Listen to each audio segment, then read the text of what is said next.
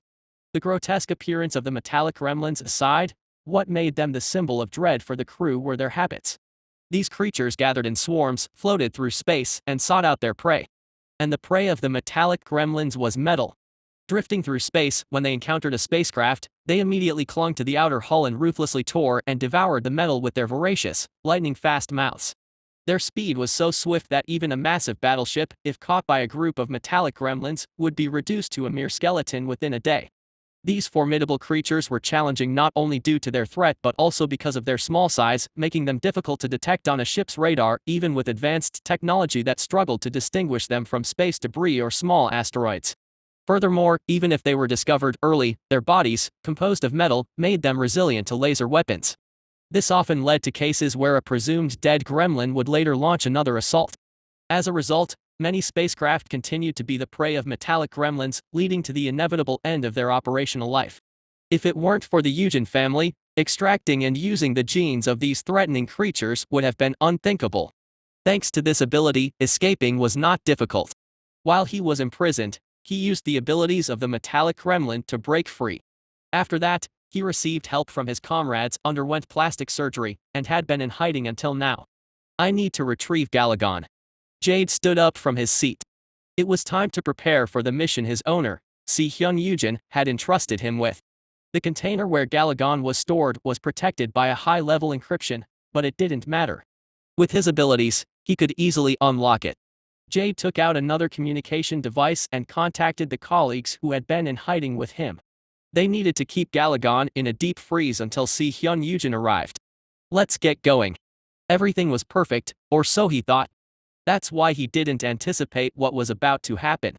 The most crucial part of his plan, the blue Galagon, was now roaming beneath his feet with some strange creatures. Chapter 51. Jade, who had left the house, was waiting for his comrades in front. Around the time he finished smoking 2 cigarettes, a black sedan appeared in the distance. Jade waved his hand with a cigarette in his mouth, and a dignified-looking mid-size sedan approached him. The car came to a halt and Jade opened the front passenger door. Inside, a woman with goat horns and white hair was behind the wheel. You said to come secretly. Just in case, bringing an inconspicuous vehicle might raise suspicion. The woman's name was Jeanette Russell. Her appearance clearly indicated her cultist background. Anyway, for all 5 of us to ride, this size is necessary. Well, you're not wrong. What about the others? With a tongue click, Jade got into the passenger seat. As he did, a man in the back seat revealed himself, removing his camouflage. Dwayne Russell.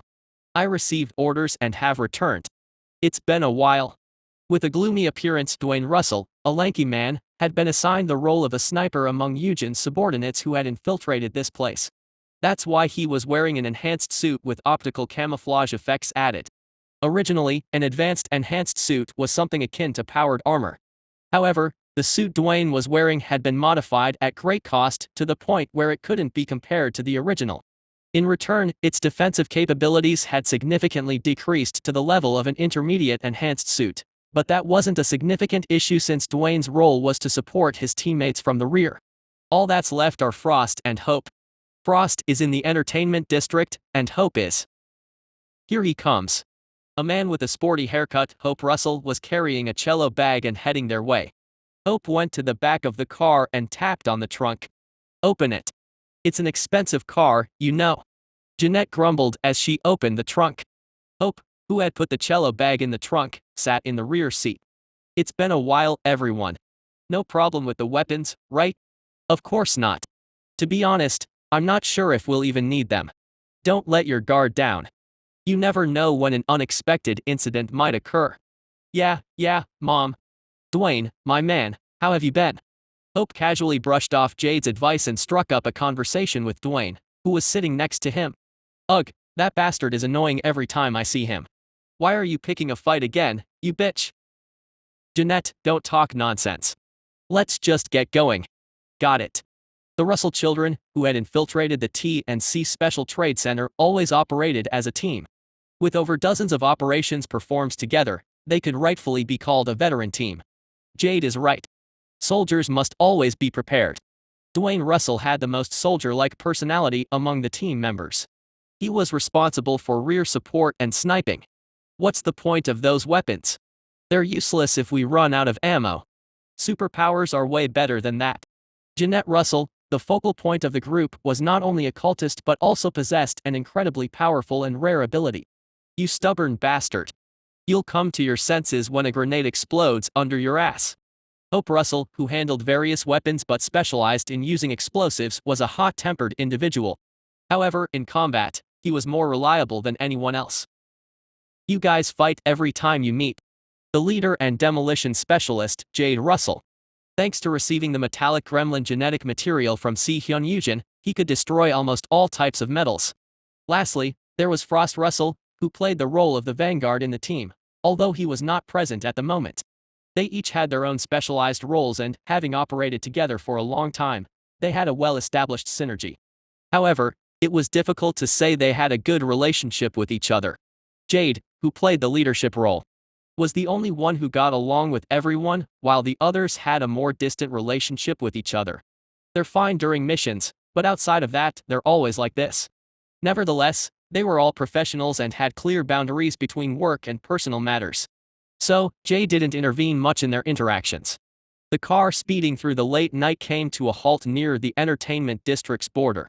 After a short wait, a cyborg sprinted from the distance. I'm the last to arrive. Long time no see, Frost. Nice to see you too, Jade. The cyborg, Frost Russell, hopped into the back seat with a cheerful smile. However, the expressions of the others in the back seat soured as soon as he got in. Crazy, who did you pick up again? Huh? Tina. Yeah, this bastard. He reeks of blood. Hee hee. All the people in the car were experts in killing, having each taken the lives of hundreds of individuals, but Frost stood out with his extraordinary intuition. Even when there's no mission, he keeps killing people. Frost, who had undergone over 80% of full-body modifications and was closer to an android, was a unique cyborg among the Russell family. As the one responsible for close-quarters combat in the team, he was the most violent member among the Russell family. Among cyborgs who had shifted to becoming space pirates, there were often cases like Frost's. They involuntarily turned into machines, which shattered their minds, leading them to seek only extreme stimulation. For instance, torture, murder, and acts of violence towards others, among others. Generally speaking, among the converted cyborgs, 80% chose the path of space pirates since they were closer to the space scum in terms of their mental state. The remaining 20% came to places like the T&C Special Trade Center, where entertainment was well provided. Frost fell into the latter category. Still, he doesn't seem to have any issues with mission performance, which is fortunate.